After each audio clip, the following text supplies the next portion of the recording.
kapatid, isa na namang kapanapanabik na exploration ang gagawin natin.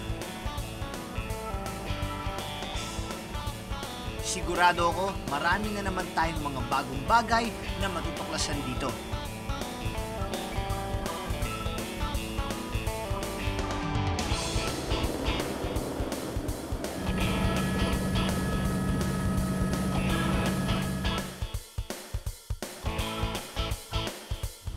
Ang ganda ng Pilipinas ay makikita sa iba't ibang bagay. Tulad nito. Pero syempre, mas okay kung makikita mo ang ganda nito ng tunay. Ang hagdan-hagdan palayan ng Banawe. Isa sa World Heritage Sites dito sa Pilipinas. Dito tayo ngayon. At sa lakad na ito, kasama ko na naman si... Hoy! Ano ginagawa mo? Wala! Umiihi ka. Hindi! Ginawa ko, kanina pa ako nandito eh. Ang lamig dito sa Banawe Rice Terraces. Saktong-sakto nga kasi ito rice. May pulse, rice and pulse. At may isa pang sorpresang panauhin. Si Balin, oh! Ayan! Balin! Ayan! Ito! Ba't ito si Balin? Ano bang ginagawa? Ano nangyari sa'yo? Ano nangyari sa akin? Kanina kasi nagpapapicture ako, sabi, atras ka, hanggang sa nahulog na ako. Nahulog ka? Ba't anong saan ka nagpapapicture kayo na? Doon sa may falls. Eh talaga ba nalaglag ka kasi pulse yan eh. Kung gusto mo umangat, dapat doon ka sa rice. Ang galing mo talaga.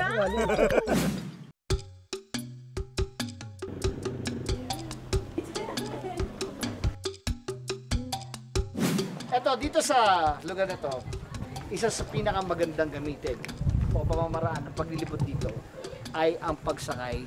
Oo, may sakaya naman pala eh. Meron nga, doon nga kayo dadalhin. Eh sana kanina pa tayo sumakay, ba't nagtakat pa tayo? Siyempre kailangan natin umabot doon sa pupuntahan natin. Ito na yun, oh. Scooter. Scooter, ayoko dyan! Nalaglag na ako dyan, may phobia na ako dyan eh. Hindi, ibang klase scooter naman to. Wala tong motor. Wala tong motor. Liga. Balin, liga. Sige nga, kaya mo kasi ano ito eh. Ayan, oh. Hi, my ma'am, sir. Ano ka? Oh, kumusta po, sir? Okay naman po. Sino ba? Ito si Okay. Balin. Hi, ma'am. Ayon kay Oliver, ang wooden scooter ay isa sa mga pangunahing transportasyon na ginamit ng kanilang mga ninuno para mapabilis ang pagdala nila ng mga kahoy at iba't ibang produktong pangkabuhayan. Gawa ito sa mga hardwood na matatagpuan sa kanilang lugar. Pati ang gulong ay gawa rin sa kahoy na binalutan ng lumang gulong. Bihira silang gumamit ng pako sa pagbuo nito. Noong una, simple lang ang estilo ng mga ito. Pero nang lumaon, naipakita rin nila ang galing nila sa pag-ukit. Kaya naman, pagandahan na sila ng kanilang customized scooter. Ayos! Okay, ready na? Game. Let's go? G. Let's go. Good luck! Ayan, all set na kami ni Nayani at Valine para maglibot. The Ifugao Way.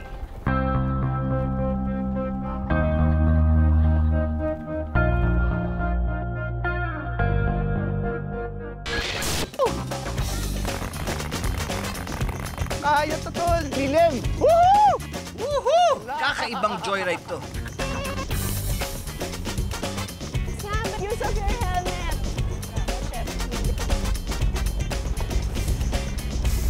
No hands, no hands!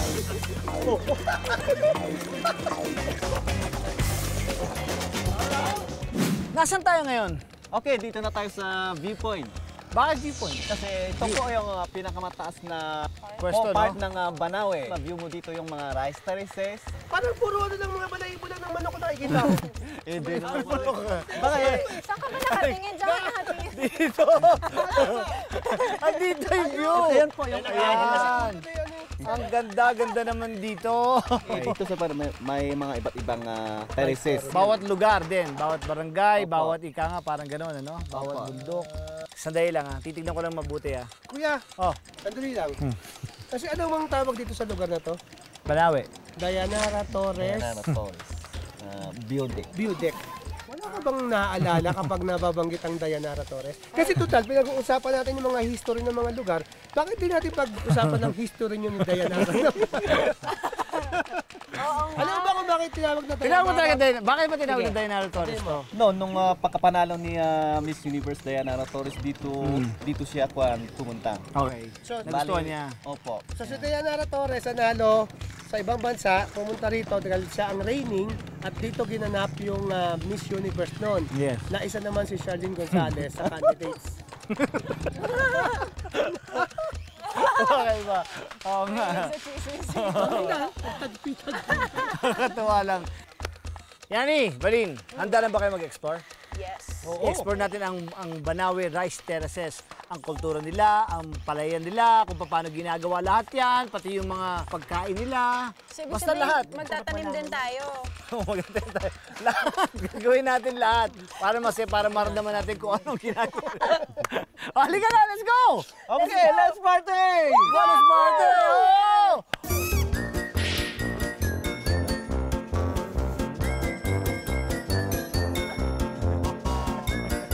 Oh, patikim pa lang yan. Marami pa tayong gagawin.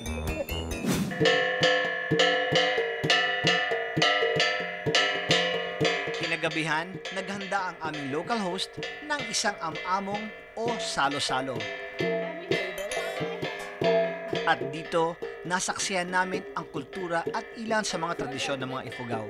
Welcome to the Among activity, which depicts the life of the Ifugao in the olden times. Or you may just have a glimpse on the Ifugao way of living. Among literally means a gathering for special occasions such as birthday party, wedding celebrations, rituals, and problems that arises in the society. No? Among was being organized in order to showcase our Ifugao culture. So Ifugao derived from the word Ifugo, means people from hill. Yeah. Okay. As a province, it composes of 188,000 people. That's the total population, which is distributed to the 11 municipalities. In the Ifugao society, we have three classes. Okay. We have the rich, which is called Kadangyan, the middle class, and the lower class. One way distinguishing which class they belong is through the material possession that they have. So if you see one wearing this kind of skirt, that shows that she belongs to the lower class. With this kind of skirt, where the sign in the middle, it means she belongs to the super rich. Super rich, yaman! Bagay sa ganda. This kind of skirt, that shows the middle class. Isang ritual na sayaw rin ang itinanghal nila para sa amin. Siyempre, napasayaw na rin kami.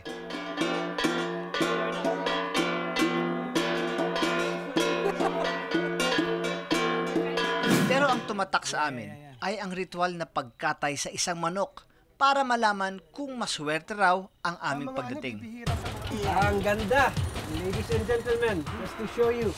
Ayan, the rituals is good. Mabuti naman at maayos ang kinalabasan. Maraming salamat sa pinakita nyo sa amin at naituro nyo sa amin ang inyong kultura. Mas naipaliwanag yun ng maigi talaga. Maraming salamat. At hinahangad ko na sana hindi mawala yung kultura natin na yan. Ano? Yung kultura ng Ifugao. Kasi pag nawala ang kultura natin, para sinabi mo wala na tayong kaluluwa. Tama. Isang magandang umaga ang bumati sa amin. Ngayong araw na ito, magkakaroon kami ng pagkakataong bumisita sa isang local village. Kapatid, tara, let's explore the Bangaan Village.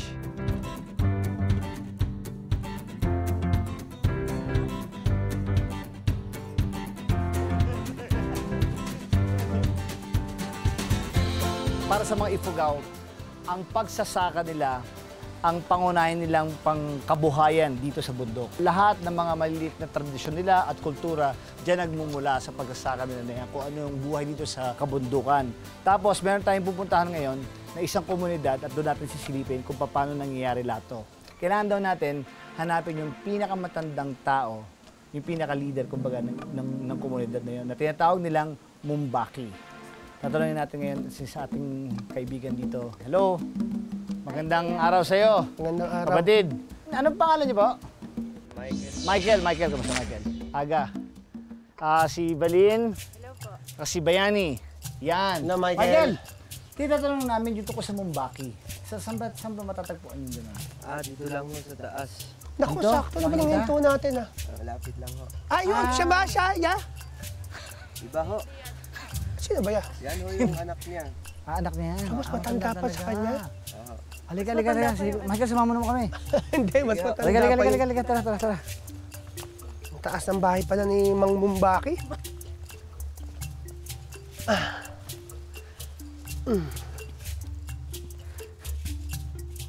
First time ko makakakilala ng isang Mumbaki. Magandang umaga po. Magandang umaga po.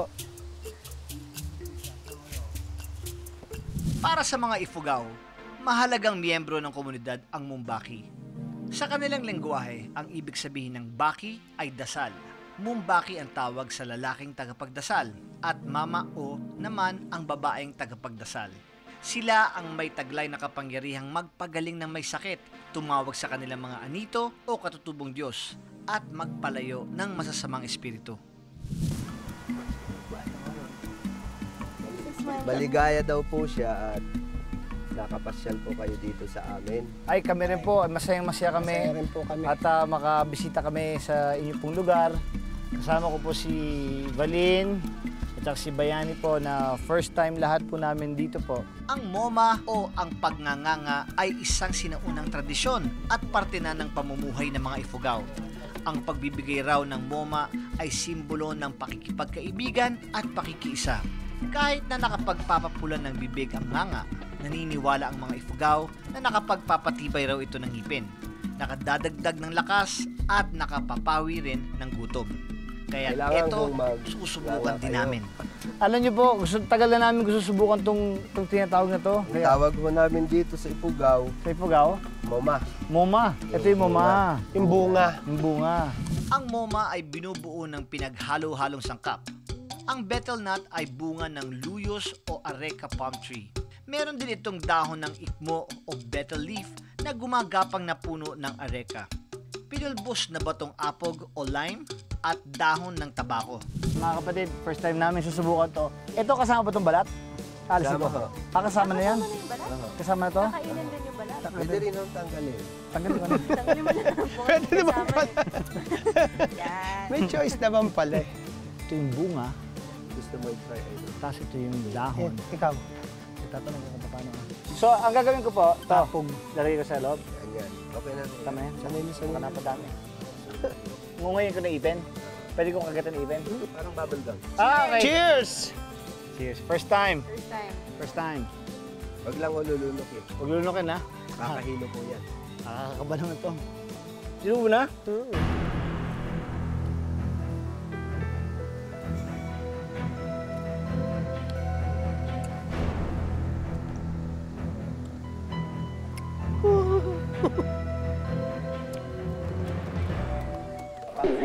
Papakla po.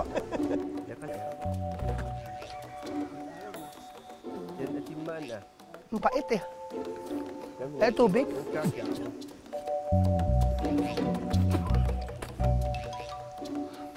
Napakagandang pag-welcome ito sa atin.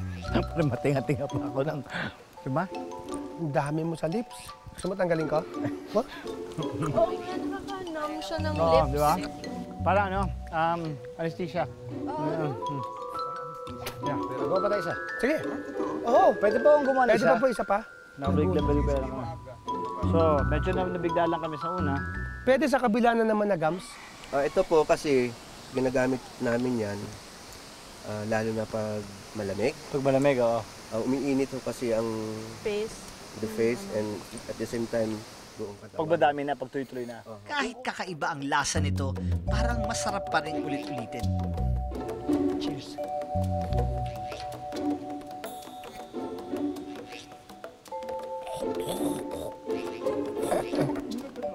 Naluno ko yung natira kanina.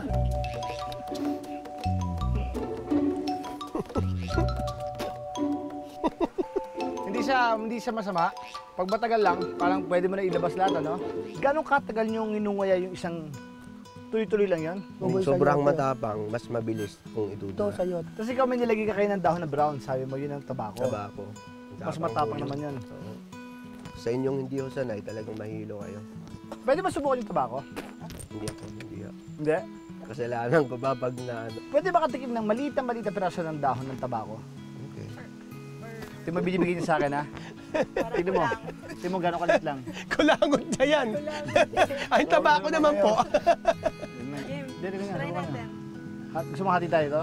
Ito. Yan, konti-konti na talaga, oh. Sa akin, muta lang to eh.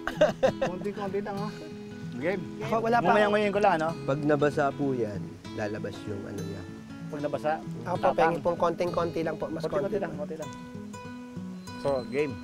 Mabasa. Pag Gumayin. naramdaman nyo na kung medyo may ano na, Doon ako na, pati yung dahon. Huwag dulunukin. Ah, ito masarap ah. yun ma'am, sinjat oh. Ari apaw. Ano, Dra? Ari apaw na may ikan. Kaya kayo pa nga, inangat ako nga. Ay, ba? Kel, maraming salamat sa experience din, pagpapaalam na kami. Tapos, di ba sabi bibigyan na kami ng blessing, ganun ba yan? Sige nga. Ako, ano makakya. Kamit ka mong pahijar. May ikutam. I-up ko yan. Tao. Hain mo yung putya, i-ititya. God bless daw sa inyong lahat. Sa pupuntahan nyo. Okay. Sana ho, maganda ang pupuntahan nyo. Ayos. Ayos. Maging Hanggang sa paglalakbay. pagbalik nyo. Salamat po. Okay, thank you, thank you. Salamat po. Maraming Salamat po. Thank you. Ano po? Ngayon, may taglay na kaming dagdag na lakas para sa aming trek papunta sa Bangaan Village.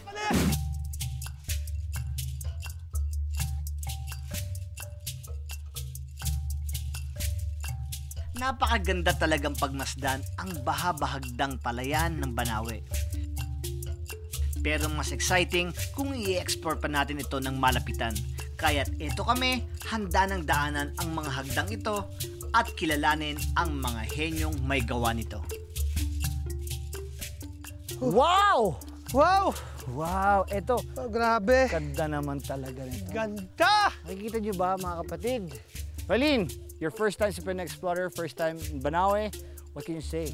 Speechless. Di ba? Sobra. Pero alam mo, ang sinasabi nila, di ba? Bawat may magandang nakikita o may magandang mangyayari, kailangan may daanan ka mo ng paghihirap. Kailangan paghirapan, di ba? So itong magandang nakikita natin ito, para ma-experience mo lalo, kailangan mong lakarin ito pababa. At pagkatapos mong lakarin pababa to, pagkatapos mo maging dito, kung ano yung dinaanan natin pababa, siyang dadaanan natin paakyat, pabalik. Yun talaga ang buhay. O, di ba? Kasi ang buhay, step by step. Pero ang buhay dito, puro steps. Ay, ganda! Love you!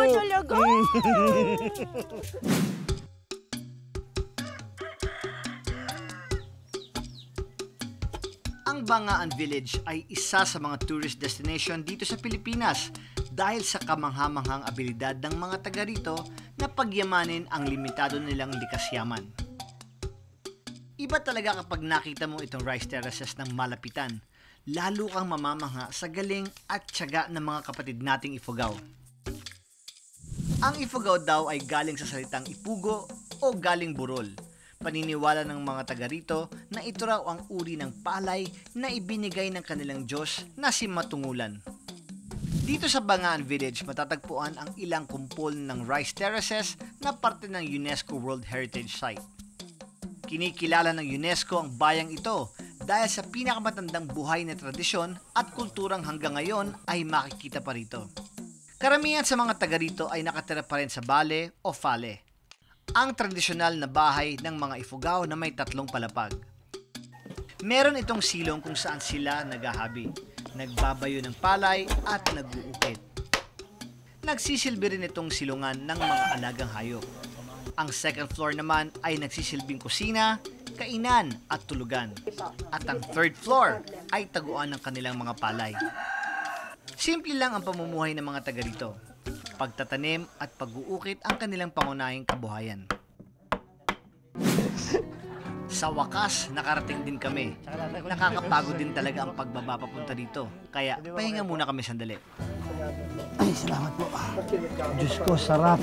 Nakakatuwa ang mga batang nandito. May inihanda pa sila sorpresa para sa amin.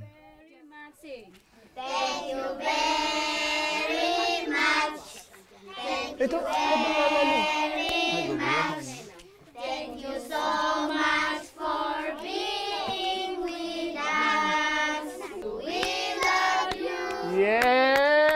Thank you.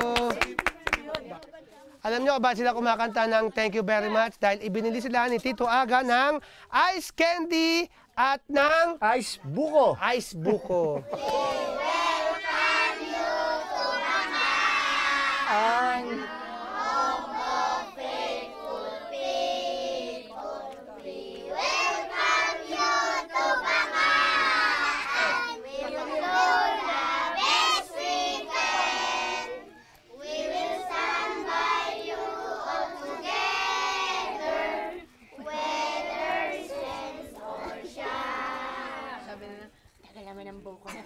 Puro kanta.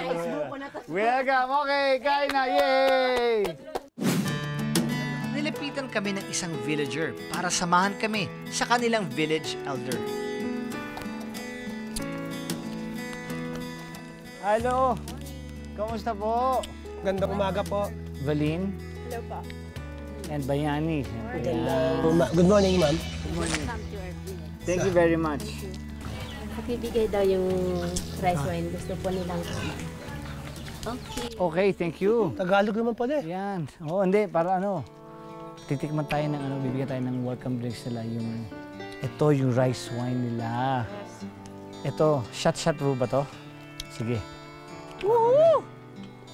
Okay. Diyos ko, Lord. Please test our rice. Yes, I will.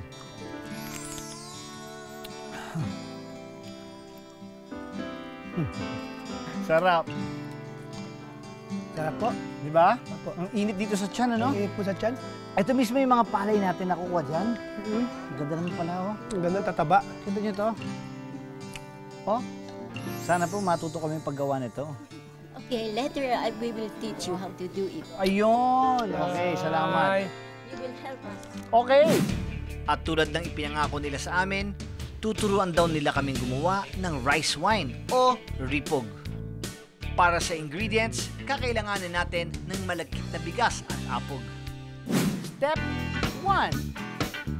Number 1. Let's start. How about push?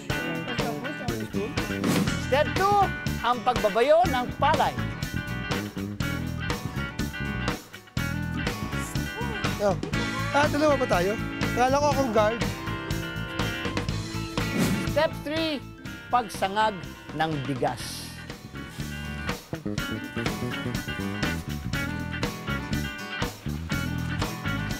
Why is it that we...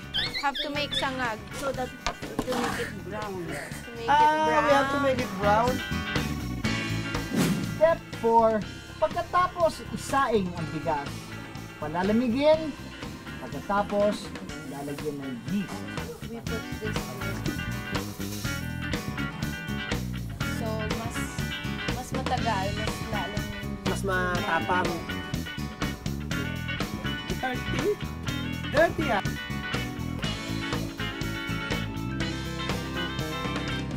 Pagkatapos ng mahigit 10 araw na paghihintay, ito na yung pinaka-aantay ko na step 5. This is the rice wine that we make. Yes! So you can taste it. Okay. Yan ang pinaka-aantay ko. I'm sorry, I do not drink. Okay. Alright. Cheers. Pagkatapos nating gawin lahat siya And na ito, tables. ito yung pinaka-excited ako. Delicious. Step 5. Tapang. Tapang. Because it's already more than 10 days. Yes. More than 10 days, this is stronger, no? Ano ka din? Inubos niya. Ubus ko na naman.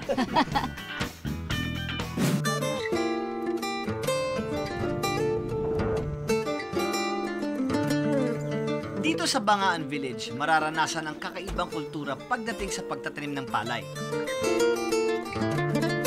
Mga kapatid, as you can see, hindi ko kasama si Aga and si Bayani kasi dito sa Ifugao, ang mga girls lang ang pwede mag-rice planting habang ang mga boys, ang ginagawa naman nila ay yung rip-rop or yung pag-assemble ng mga bato-bato para magkaroon sila ng stairs. So, let's try this out. Let's go!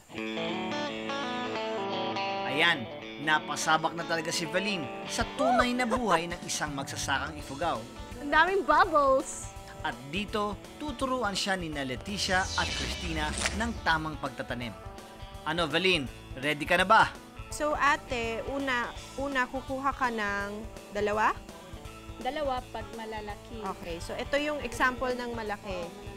Tapos isasabay mo with yung isang maliit. Okay, tapos ready to plant na to. Okay. Dito tayo kailangan naka-line na ganyan para maayos. Oops. Gaano kalalim? Basta may idikit lang dun. Ito, madikit lang dito. Nako, ang maputi ay naging maputik. Hayaan mo, Valine. Magbubunga rin ang paghihirap mo. Tapos, gaano katagal ito bago tumubo as yung pwede nang na rice? 6 months? Ang Depende tagal. sa klase ng palay. ng Kasi bigas. May 4 months, Okay. may 6 months ang pinaka-mahabang panahon ng mga patanim. Ang 6 months. Okay. Tinawon ang tawag sa native rice na itinatanim dito. Ang ibig sabihin ng tinawon ay 1 taon. Mas matagal itong tumubo at minsan sa 1 taon lang ito aanihin. Isang ritual rin ang ginagawa ng Mumbaki sa panahon ng pagtatanim at pag-aani ng tinawon. Kaya naman umaabot sa 120 piso kada kilo ang presyo nito sa merkado. Sa isang buong araw, gaano katagal kayo nagtatanim? Dapat isang araw ay mataniman lahat. Itong buong to. Oo. Sa isang buong araw. Pero mukhang mabilis lang naman no? Hindi lang ito ang lupa nila, meron din sa baba, kaya medyo marami ang magtanim. Okay.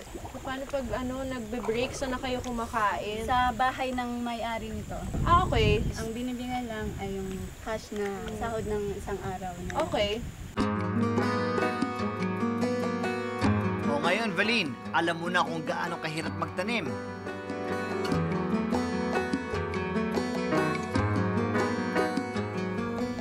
Tada! Tapos na! Tapos na ako, ate. Okay na? Hindi pa. Kailangan tapusin natin ito. Yung buong yan? Itanim mo pa to. Pero kami ni Yani magre-repair ng isang nasirang hagdan kasama si Cesar at si Bato. Taong 2000, napasama ang Banawe Rice Terraces sa endangered places na pwedeng mawala sa lista ng World Heritage Sites. Ang pagkasira ng rice terraces ay resulta ng mga natural na kalamidad, kakulangan ng mga mag-aalaga at magtatanim at kapabayaan. Kaya naman inilunsad kamakailan ng pamahalaan ang isang restoration project. Muling naibalik ang estado ng Banawe Rice Terraces na kabilang sa World Heritage Sites dito sa bansa. Kung dito ang mga nagtatanim ng palay ay ang mga babae, ang mga lalaki, ito naman ang ginagawa. Junior, kayo ang gumagawa nito, no? Sa alam ko, ang pagkakaintindi ko rito sa amin sa Manila, no, o sa ibang lugar, ang tawag nila rito ay riprap. Riprap, di ba? So ang mga lalaki ang gumagawa nito. Sino ang nagpapasweldo sa inyo rito or kusa nyo lang bang ginagawa to para sa inyo? Yung tourism ang tumutulong sa amin dito. Okay. Para hindi masisira yung rice terraces na. Yung rice terraces para ma-maintain siya. Magkano ang pinapasweldo sa inyo dito pag sa paggawa ng riprap? Per cubic. Oo. Tapos kayo naman sinabi ka na 1 meter ang taas, 4 na metro. 4 metro pahaba. Haba. Kung magkano binabayad sa inyo ron? 600 pesos. 600 pesos. Tapos alam ko rito, itong ginagawa yung wall na to, alam nyo dito, wala silang semento na ginagamit. So yung mga walling na nakikita nyo, yung mga nakapaikot na yan, walang semento ang ginagamit dyan. So ang pinang-ipit nyo dyan is putik, di ba? Yung lupa. Yung lupa mismo, di ba? Sa katagalan nyo nang gumagawa nito, alam nyo na kung paano pinagkakasya-kasya yung bato. Pero kuya, Yes. saan naman ang gagaling yung mga bato? Saan nanggagaling yung mga bato na to? Sa ilog. So dinadala nyo pa dito? Pinubuhat isa-isa. Isa-isa yan. So ang paggawa nito matagal din talaga. Isipin nyo, sa bawat isang tao, katulad ni Junior kunyari, no? Hawak niya isang bato, o malalaki yan, minsan dalawa. Oh, hindi. Ganito. Diba? Yan. Isa lang bubuhatin. Galing sa ilog yan. Iaakit nyo dito. Opo. Masasample ko lang. Pakitaas mo nga nito. Kung gano'ng kabigat yan. Kita mo yan? Lahat. Abot na 45 kilos na. Okay, Pero- mabubuhatin ko. Subukan natin. Ano yan? Bubuhatin ko to ha. Isipin mo. Naku po, napakabigat pala nito. Kaya naman pala ganyan ang mga katawan nila. Parang bato na rin. Ang bigat. Yung binuhat ko na yon, magmula sa ilog, Dadalhin nila rito. Nakita nyo kung gano'ng kadami yung mga nagawa nila lahat na yan. Inisa-isa-isa yan. Sa loob ng isang araw, ilang oras kayo nagtatrabaho? Depende sa, kapag napagod ka, kapag gusto mong huminto, Pahinga. Alam ko, kalimitan nito, nag-uumpisa kayo, umagang-umaga, pag hindi pa mainit. kuminsan, hanggang alas 7 ng umaga, Okay. hanggang alas 10. Alas 10, oo. Tapos titigil kayo nun. Tapos babalik kayo ng alas 2. O, alas 3. Alas 3 na. Depende sa init. Kapag Kita mo? Ganon. So hindi nila minamadali. Nasa kultura na rin nila talaga. Sila ang magagaling talaga dito. Alam nyo ba na sa Manila, pagdating sa mga gantong terrain, ang mga taga dito ang kinukuha nila para gumawa ng kanilang mga ganito, mga riprapping, mga walls na basta i-control yung corrosion, sila magaling dyan. Yan. Yan ang pangkrak ng bato para maanggulo. Tapos yung maliliit na yon, yan. Ganyan. Ano ka ba? Lumaki ako dito sa ano, Saan doon, papasok mo dyan? Bangaan. Pasok mo dyan.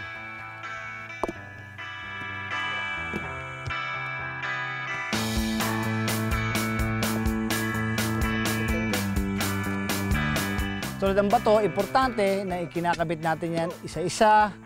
Pagkatapos, Tama na yung daldal para marami tayong hindi pa natatapos ng trabaho. Eh, nagalit tuloy sa'yo si ano. sinasabi ko naman kasi gumagawa ng... So, sorry, ito na po.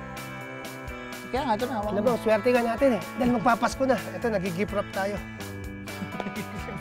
Gift wrap! Gift wrap! Gift wrap! Sige, sorry.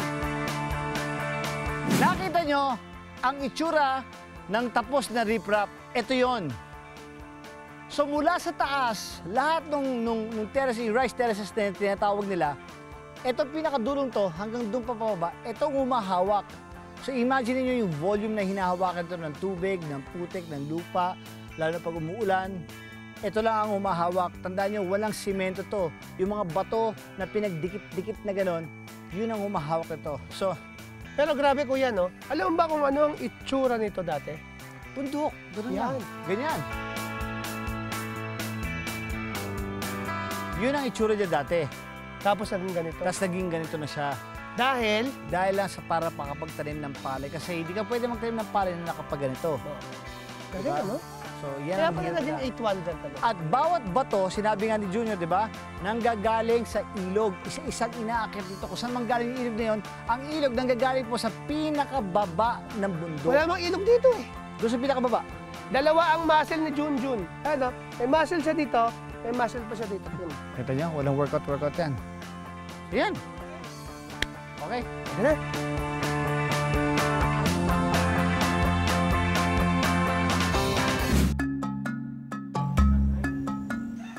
Napakahirap talaga ng buhay dito. Pero tila masaya silang nagsasalo-salo sa tuwing may biyaya silang natatamasa mula sa lupa. Balin, hindi ba pa nakakatawa na pagdating natin dito? Nakakatawa na may sasalubong sa atin, tapos meron pang parang rice wine na ino-offer nila. You're yung welcome. drink. Oh, welcome. Diba? I feel so welcome. Diba? Sobra, tapos isipin mo yung lakad natin na ginawa na yan. Worth it. Oh yeah, sulit naman, pero nakakapagod din talaga. Mahaba. Mahirap talaga, pero kaya nakakagutom. Hindi ka nagugutom. Ikaw kayo nakabugutom eh, ikaw ang gutom eh. Oo, narinig ko na yung stomach ko kanina. Para kayo na gumaganon to tayo eh. Tapos sa si Annie. Yan! Huy! Ano nangyari? Ay, ito ay kami. Bakit? Crush ko siya. Kasi ano nangyari sa'yo? Ito, welcome drink sila ng apple juice. Nakakala. Hilo. Hindi apple juice yan. Ano ba to? Rice wine yan. Ice wine ba to? Kaya pala ginugutom na rin ako. Ha? Wine pala itong iniinom ko. Ha? Alam mo, gabi na. Nakalubog ng araw. Ay, kakain na tayo. Pero kumain na tayo. Saan ba tayo kakain? Huwag mo, inubos mo to. Kanina puno yan ah. Kayo na binigay sa amin to. Welcome din. Hanggang dito yan. Kasi wag kayo makialam. Ha? Wag kayo makialam. Teka na, kumain muna tayo. Lalo ako ginugutom eh. Teka, saan natin kakain? Sa plato. Halika na. Ito. Hello. Ito, ang bilis lang. Buta dito. Dalawa. Ay ko. Hindi. Okay na ba ako? Aba. Kamusta po? Aga Mulak po, si Bayani. Eh, ano nakalagay sa damit nyo? Hello. Hello. Hello. Kasi, tatanong na sana kami kung saan kami pwedeng kumain dito.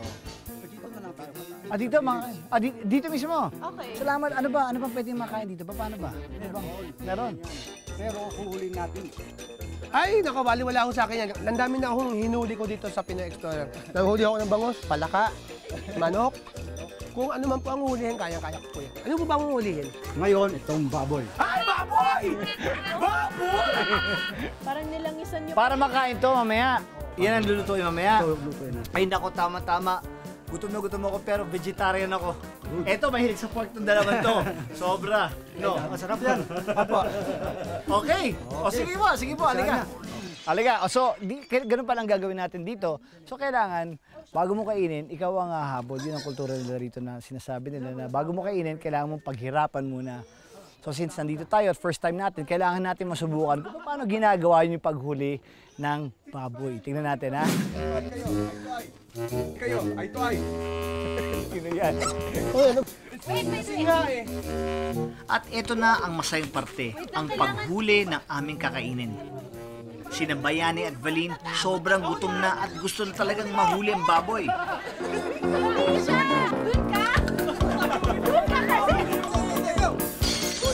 Wow! Ang galing ni Valin manghuli ng baboy. Nahuli niya! Balino, ikaw nang bahala. Mag-aalmusal na kami. Gutom na, kuya. Halika na. Ha? Kaya mo tayo namin. Kaya mo na. May pandesal dito. Alam mo ba? Oo. Meron dito na, bibigyan.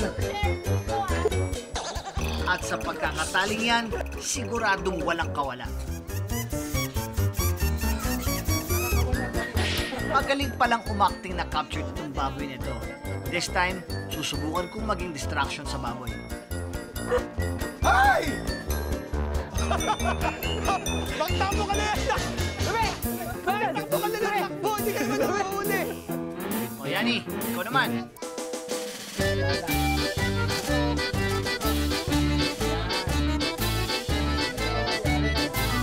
Eto na siya. Tali mo ulit, Balin. Sa wakas, nahuli ka rin. Para sa mga kapatid nating Ifugao, ang ganitong salo-salo ay simbolo ng pakikipagkaibigan, pagkakaisa, at pagtawag sa mga mabuting kaluluwa ng mga yumao na dumalo sa piging. At ito na ang hudyat ng kasiyahan. Mga kapatid, isa na namang napakagandang experience ang nangyari sa atin ngayon dito sa Barangay Bangaan. Di ba? Yup. Ang dami nating nagawa. Ano ba yun? Gumawa tayo ng rice wine. Rice wine. Habol tayo ng baboy. Lalo ka na. Tsaka pati pagtali mo, ang galing. Napakita Galing. ng galing talaga Thank kung you. paano ang tamang pagtali na pagkatapos mong itali, tanggal lang siya kaagad, di ba? Masaya naman tayo sa nag-rice planting tayo, tapos nag-restore tayo ng wall, yung mga rip-rap na tinatawag yung rip-rap ang tawag dyan sa ganyan, di ba? Tapos siyempre, bagong lahat, gusto ko magpasalamat sa lahat ng mga taga-barangay Bangaan. Maraming salamat sa inyo dahil sa napakagandang pagtanggap ninyo sa amin dito. At dahil dyan gusto kong tawagin muna ang sumulubong sa amin dito at siyang namumuno ika nga sa village na to, sa barangay na to, si Nanay Virgie. Virgie, thank you very much. Maraming salamat po talaga. You're welcome. Thank you. It's our honor to be with you today. Or our pleasure. Thank you very much. So ngayon meron tayong isang napakalaking gathering na inihanda para sa amin at para sa ating lahat. 'Di ba? Yung kainang hinuli natin na baboy ay ating matitikman na rin. Tapos ano pa bang mangyayari? Ay! I will, you will dress up with our costume. Ayan! So that you will be... Naranasan namin yung kultura nila dito ng mga Ifugao, kung paano nila ginagawa na sinasabi, bago mo kainan, kailangan mong paghirapan, like yung ang kanin, ang palay, hindi dapat talaga itinatapon kasi nakita natin kung gaano pinaghihirapan ng paggawa niya, pati ang paghuli ng baboy, di ba? Hindi yung basta-basta. So walang na itatapon talaga. Yan ang tinatawag na pang mayaman. See, nakita ko yan. Oo, kasi madami siyang different... Yung pinakasimple, yung black and white stripes sa akin. Okay, ako naman, sunod, yay! At ako naman ang king. Ako naman, meron to, sigurado to, maganda to. Ito, yung sa'yo. Ano ba yung... anong animal yan? Ganda ha, buti sinabit yun lang, huwag niyo ibalot ha. Ayan! Ganda! Ganda naman. Ano yan? Ay, dapat. Maraming salamat. Thank you. At tingnan mo na, parang kulang, nasa mo si Bayani? Ay, oo nga! Kasi nasabi ko, daming rice wine kasi. Ang rice wine, sabi, pinapatikim, hindi inuubos. Ay, nako. Wait lang hahanapin Yani! ko. Sadali lang po, sadali lang. Nakita niyo po ba Bayani! yung kasama namin? Ayan na. Bayani! Ano yan? Ano ginawa mo? Tulog ako dito sa bahay ni Aling Sergi. Pagising ko na agad doon ako siguro ito gumawa nito eh. Ano ginawa? Mga kapatid, tumingin-tingin ka lang, ang daming pwedeng matuklasan maging isang